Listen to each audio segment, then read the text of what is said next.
Bun venit la citirea pentru luna iunie, o citire generală pentru cei care au soarele, luna sau ascendentul în zodia Fecioară.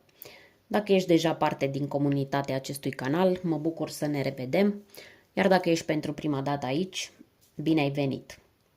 Poate aceste mesaje sunt exact ceea ce aveai nevoie să auzi în această perioadă.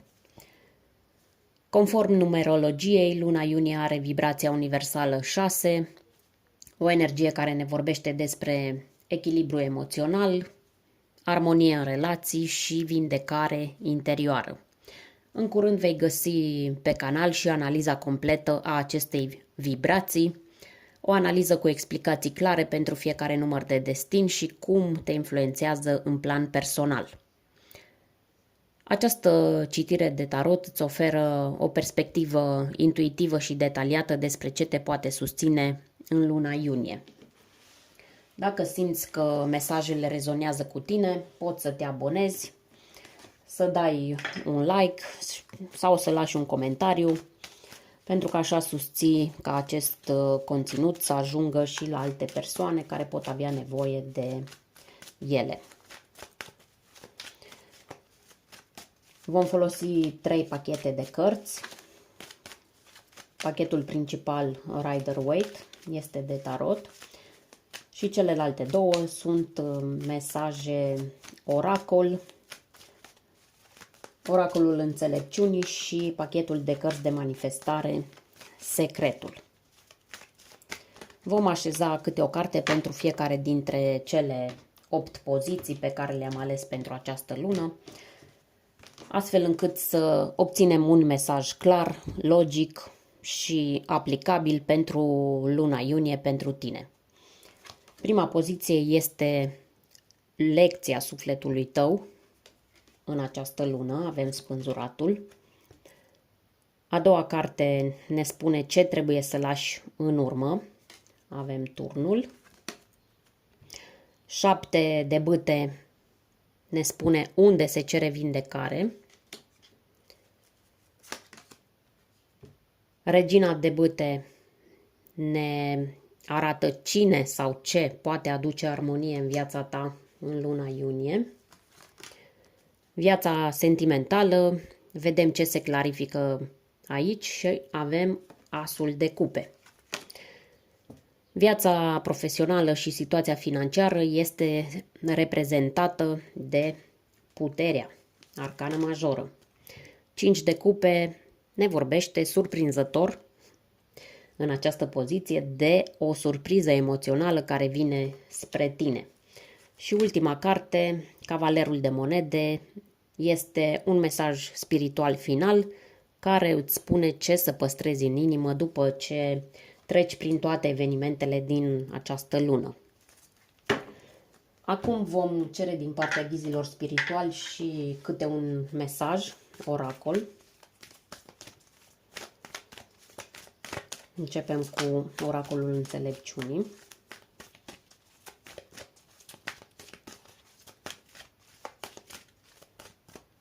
Pentru Fecioară. Aceeași carte ca și la zodia Leu. Numărul 30, tic-tac. Din pachetul de cărți de manifestare Secretul mai vrem un mesaj.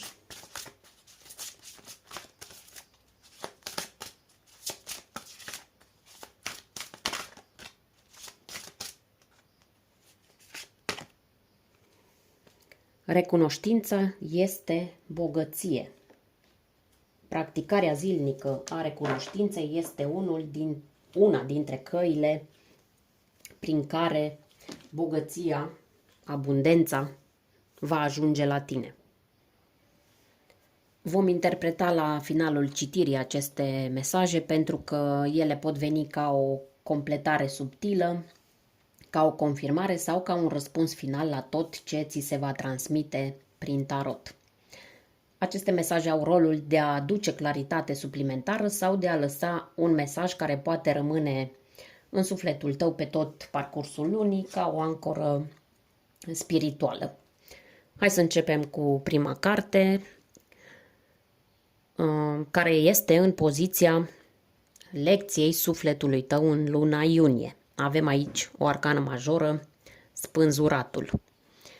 Aceasta este o carte a pauzei forțate, a schimbării de perspectivă și a renunțării la control, dar într-o manieră profund spirituală.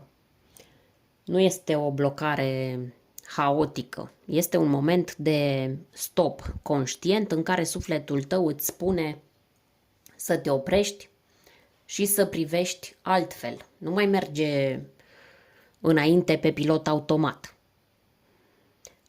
În poziția lecției sufletului, această carte îți arată că luna iunie te învață să te detașezi de planuri rigide, de așteptări nerealiste sau de ritmuri obositoare, chiar dacă inițial poate părea că nu mai avansezi.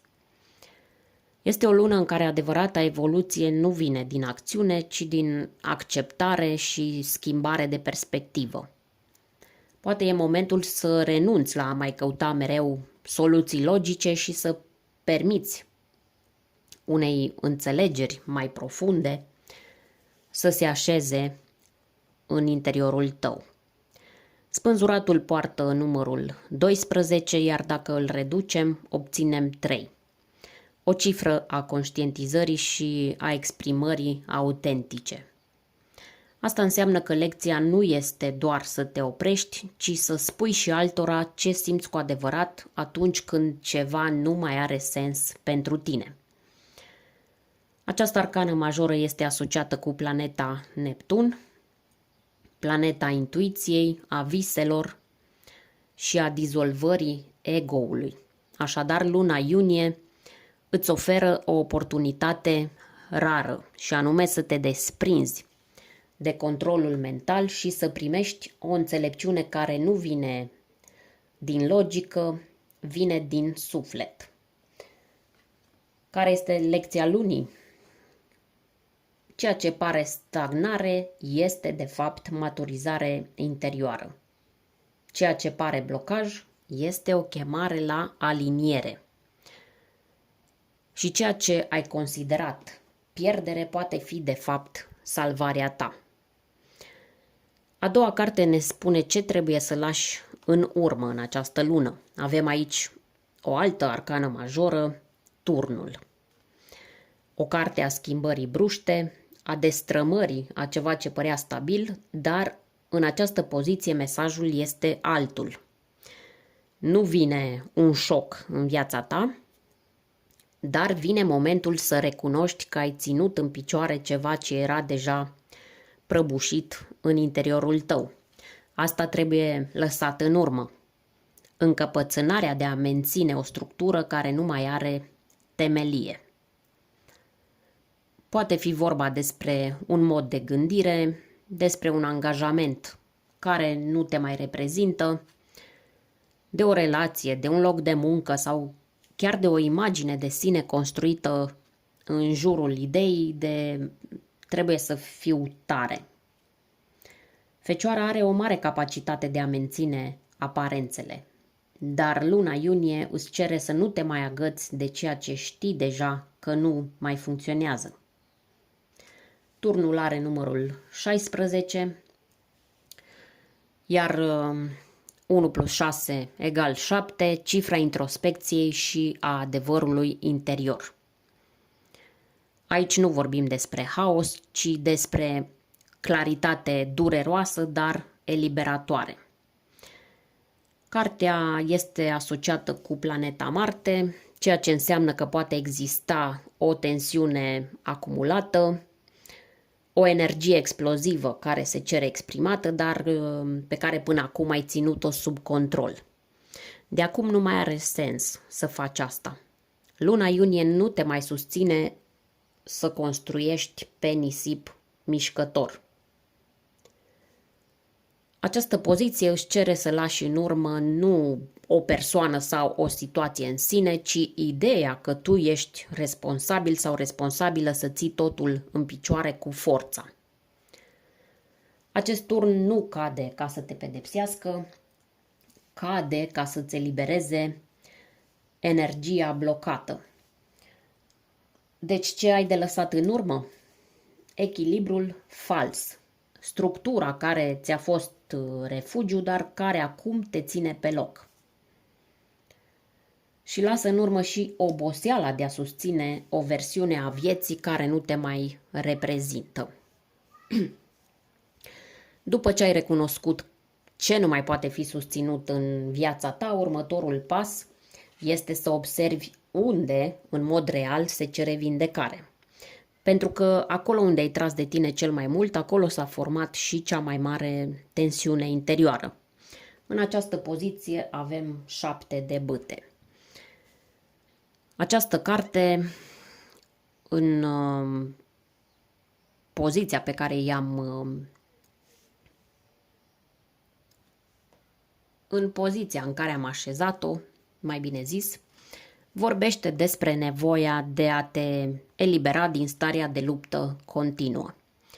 Nu vorbim aici despre lupta pentru un vis nobil, ci despre apărarea unei poziții care te epuizează. Poate ai simțit că trebuie să te justifici constant, să demonstrezi că știi, să demonstrezi că meriți, că poți. Poate ai simțit că trebuie să reziști, să nu cedezi, să nu pari slab sau slabă, dar în realitate această presiune continuă de a rămâne la înălțime vine cu un cost. Vine cu încordare cronică, cu oboseală psihică și cu distanțare de propria vulnerabilitate. Pentru tine, ca fecioară care ești un semn mutabil de pământ, instinctul este să menții ordinea și să răspunzi prin eficiență. Dar când ești în modul apărare permanentă, te blochezi în supraviețuire, nu în evoluție. Această carte aparține elementului foc, deci vorbim și despre tensiuni care ard în interior, dar care nu sunt exprimate. Acestea pot deveni iritabilitate, rigiditate, reacții disproporționate, dar și retragere emoțională. Vindecarea este necesară exact acolo unde simți că nu îți permiți să cobori garda. Aici nu este vorba despre a renunța la ceea ce e important pentru tine, ci despre a înțelege că nu orice opoziție este un atac și nu orice reacție trebuie susținută cu scutul sus. Așadar, acolo se cere vindecare, în acel loc din tine unde ai fost nevoit sau nevoită să reziști prea mult. Pentru că vindecarea nu vine din încă o luptă câștigată, ci din capacitatea de a spune: acum pot să pun armele jos. Mergem mai departe cu poziția 4. Cine sau ce poate aduce armonie în viața ta în luna iunie? Iar cartea care a ieșit aici este Regina de bâte. Este o carte puternică, dar surprinzător de caldă în această poziție. Iar mesajul ei se leagă frumos de vindecarea pe care am văzut-o anterior. Această regină este întruchiparea încrederii în sine, dar nu într-un mod rigid sau ostentativ, ci printr-o prezență caldă, asumată și magnetică. Această regină îți spune că armonia apare atunci când te simți bine în pielea ta, nu când te simți impecabil în ochii celorlalți. Pentru fecioară, această carte poate reprezenta o provocare. Ești obișnuită să cauți siguranța în control, în a avea totul în ordine. Regina de bâte vine și îți aduce altă energie. Energie de asumare, de exprimare, de acceptare a luminii tale, chiar și când nu e totul perfect. Armonia vine în iunie prin curajul de a fi văzută. Curajul de a spune ce simți fără să simți că trebuie să explici totul în avans. curajul de a apărea fără mască, fără scut, fără armură. Această carte este asociată cu zodii de foc, berbec, leu, săgetător. Dar aici nu contează zodia în sine, ci energia transmisă, căldură, vitalitate și magnetism. Și poate pentru unii această regină poate fi chiar o persoană, o femeie puternică, prezentă, care te inspiră să ieși din tăcere și să te exprimi. Dar pentru mulți ea este o parte din tine care abia așteaptă să fie reconectată la lumină și la bucuria de a trăi. Armonia nu înseamnă să fii liniștit sau liniștită în izolare, ci să faci pace cu tine, să fii în pace cu tine chiar și atunci când ești văzut sau văzută. În luna iunie ești susținut sau susținută exact în această reconectare cu forța ta interioară. Mergem mai departe cu poziția 5, viața sentimentală, și vedem ce se clarifică în această lună. Aici avem Asul de cupe, o carte cu o vibrație extrem de frumoasă, plină de potențial emoțional, dar și de purificare interioară. Aceasta este cartea noilor începuturi emoționale, a iubirii sincere, a vindecării prin conexiune și deschidere. În luna iunie, fie că ești într-o relație sau ești singur sau singură, ceea ce se clarifică este ce anume înseamnă pentru tine iubirea adevărată. Și se clarifică și ce anume e doar compromis emoțional. Pentru tine, dacă ești într-o relație, Asul de cupe poate arăta o revitalizare a legăturii, mai ales după perioade tensionate sau marcate de distanță emoțională. Este posibil ca partenerul sau partenera să devină mai deschisă sau tu să-ți dai voie să spui ceea ce până acum ai ascuns. Poate din teama de respingere sau poate din dorința de a nu crea conflicte. Însă această carte nu se referă doar la romantism. Această carte te întreabă dacă ești hrănit sau hrănită emoțional. Dacă te simți în siguranță să simți, dacă primești sau doar dai. Pentru unii, Asul de cupe poate arăta începutul unei reconectări reale, dar pentru alții poate fi momentul sincer în care își recunosc că relația în care se află nu mai este aliniată cu inima lor. Dacă ești singur sau singură, această carte arată că în iunie ești pregătită să primești, nu doar să cauți. Asul de cupe este semnul unui început romantic real, dar acest început pleacă de la o stare interioară. O stare în care simți că ești pregătită să iubești fără să te pierzi pe tine. Și să fii iubită fără să te ascunzi. Poate apărea o persoană nouă, cineva care te atinge sufletește, nu doar mental sau fizic. Poate apărea o conversație care deschide o portiță. Sau poate chiar începi să vezi cu alți ochi pe cineva pe care cunoști deja de ceva vreme. Totuși, cartea aceasta îți cere și un mic act de curaj emoțional.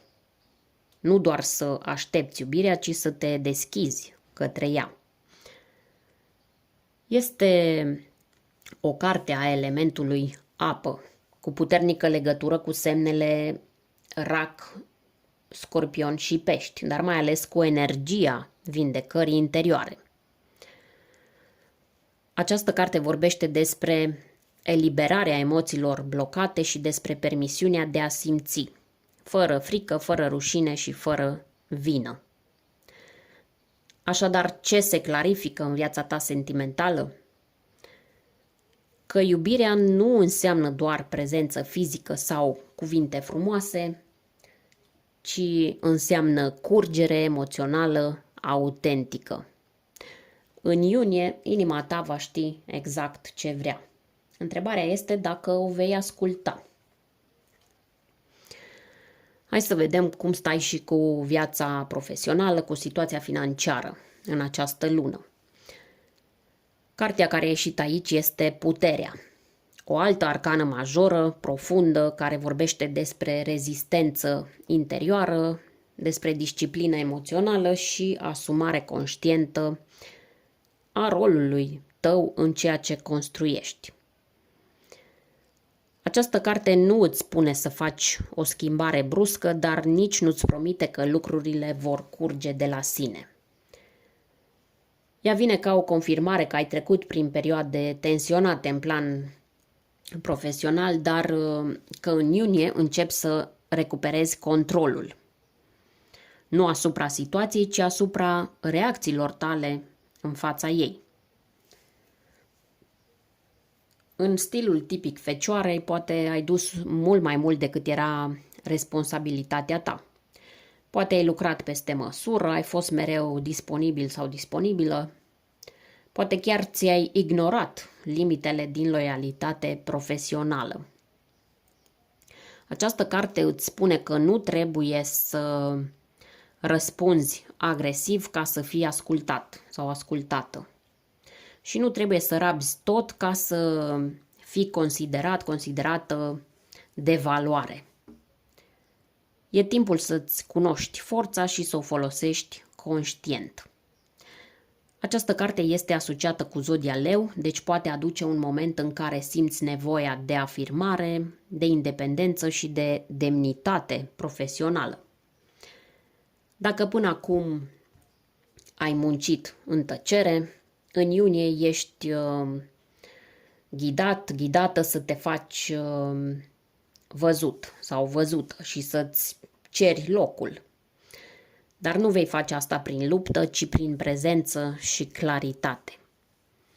Așadar, poate fi o lună în care ți se oferă o poziție mai stabilă, o lună în care primești recunoaștere pentru eforturile din trecut sau pentru unii dintre voi e vorba aici că trebuie să pui limite sănătoase, fie la un loc de muncă, fie într-un parteneriat profesional care te consumă prea mult. Puterea îți cere să nu săriști, ci să înveți unde ți-e forța reală. E o lună în care nu dai lovitura spectaculoasă, dar poți pune baza pentru o stabilitate reală pe termen lung, mai ales dacă nu-ți mai compromiți liniștea pentru alții. Ce spune această carte, pe scurt?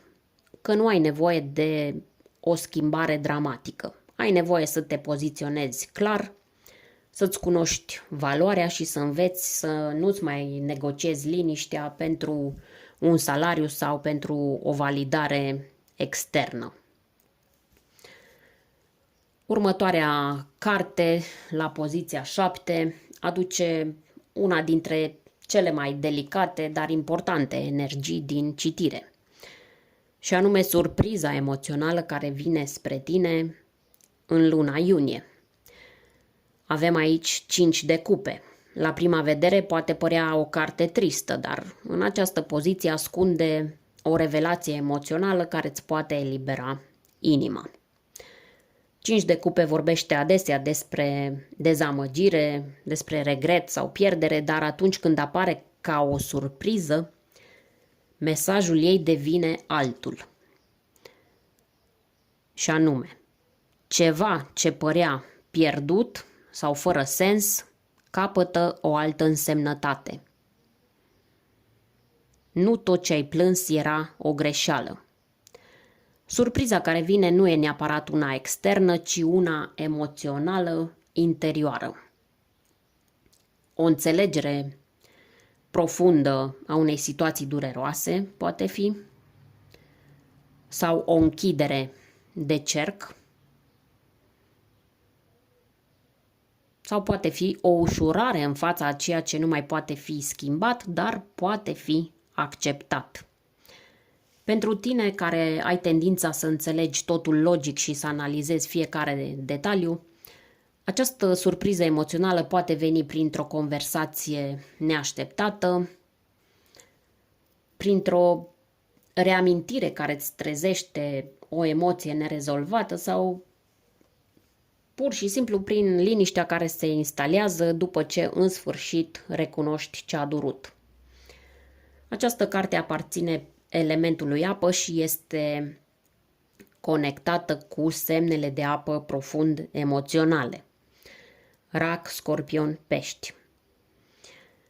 Dar aici nu contează zodia, ci procesul emoțional. Este o lună în care s-ar putea să te surprindă propria ta reacție blândă în fața a ceva ce altădată te-ar fi destabilizat. Nu e vorba despre reluarea unui trecut sau despre reluarea unui contact, este vorba despre vindecarea perspectivei tale asupra a ceea ce s-a întâmplat.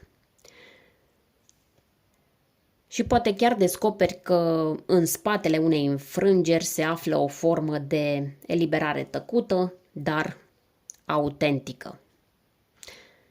Mai clar, care este surpriza? Surpriza e acel moment în care realizezi că nu mai plângi la fel pentru ceva ce mai de mult părea de neiertat. Surpriza e când recunoști că fără să-ți dai seama ai făcut pace. Și nu pentru că a venit cineva să-ți ceară scuze, ci pentru că sufletul tău a obosit să mai care acea durere. Am ajuns și la ultima carte, mesajul spiritual final. Ce să păstrezi în inimă în luna iunie? Aici avem Cavalerul de monede, o carte aparent modestă, dar cu o putere uriașă de stabilizare, de reconstrucție și fidelitate față de propriul drum. Această carte îți transmite un mesaj simplu, dar profund. Nu te grăbi, dar nici nu te opri. Este un mesaj care vorbește despre consistență, răbdare și respect față de pașii mici, pași care în timp duc acolo unde îți dorești cu adevărat, fără compromisuri și fără scurtături. Pentru tine, Cavalerul de monede este o energie cu care rezonezi profund, ordonat, atent, meticulos și consecvent. Dar în plan spiritual, acest cavaler nu te încurajează să muncești mai mult sau să devii mai eficient, mai eficientă. Te încurajează să ai încredere în ritmul tău, chiar dacă uneori pare lent în comparație cu al altora. Acest cavaler nu e spectaculos, nu vine cu revelații bruște sau cu transformări dramatice. El vine cu promisiunea că ceea ce faci acum cu seriozitate va da roade. Fie că e vorba de o alegere pe care o tot amâni, fie că e vorba de un proces de vindecare sau de o construcție profesională pe termen lung, ideea este că această carte îți spune că fundamentul contează mai mult decât rezultatul rapid. Este o carte de pământ, elementul tău, și simbolizează răbdarea activă, credința practică și stabilitatea construită pe bază de valori personale. Ce trebuie să păstrezi în inimă? Ideea că nu trebuie, mai bine zis convingerea, că nu trebuie să faci salturi, ci să continui cu încredere în drumul tău. Convingerea că nu e nevoie să dovedești nimic nimănui. E nevoie doar să rămâi fidel sau fidelă esenței tale, chiar și când totul în jur pare instabil. După această etalare profundă și, sper eu, coerentă, ne întoarcem acum la cele două mesaje oracol pe care le-ai primit la început.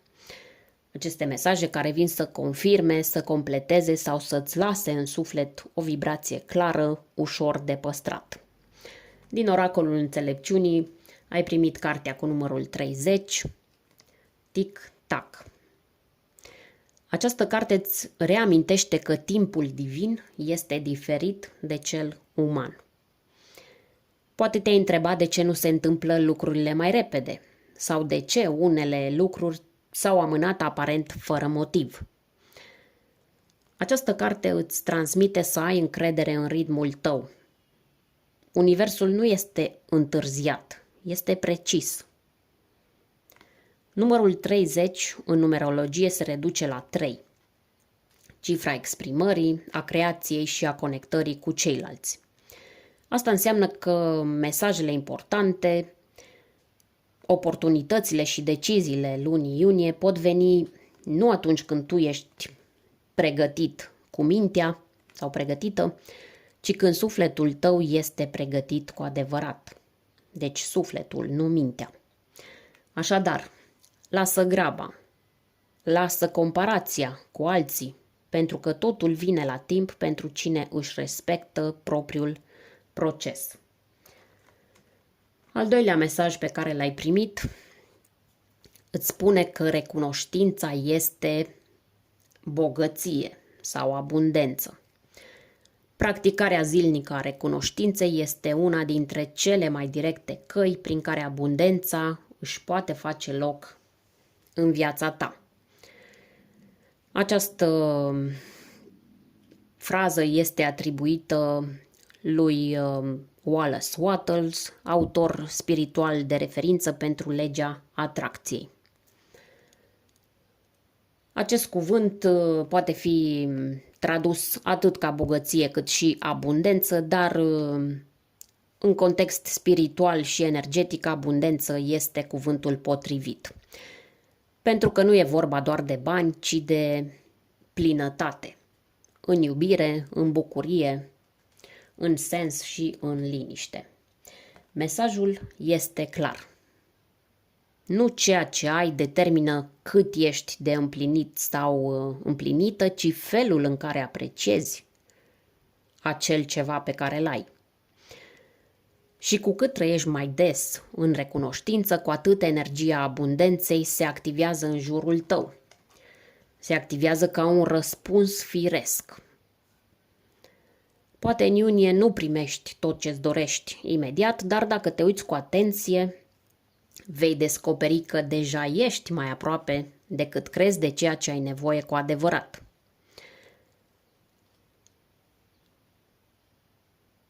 Ce să rămână cu tine după această citire? Că timpul tău este sacru, că recunoștința deschide drumuri și că liniștea nu vine când ai tot ce-ți dorești, ci atunci când începi să te bucuri cu adevărat de ceea ce ai deja. Dragă fecioară, dacă simți că această citire ți-a adus claritate, îți mulțumesc că ai fost aici până la final. Poți reveni la această citire ori de câte ori simți nevoia, pentru că unele mesaje se așează în timp și capătă alte nuanțe pe măsură ce luna avansează. Dacă vrei să susții acest canal, te poți abona. Dacă nu ai făcut-o deja, poți lăsa un comentariu sau un like. Acțiuni care ajută mai mult decât crezi ca aceste mesaje să ajungă și la alți oameni care poate chiar acum au nevoie de ele. Îți doresc o lună iunie în care să-ți regăsești ritmul, să pășești cu încredere în spațiul tău interior și să simți că tot ce vine spre tine este aliniat cu cine ești și nu cu cine trebuie să fii. Ne revedem în curând. Până data viitoare, să auzim numai de bine.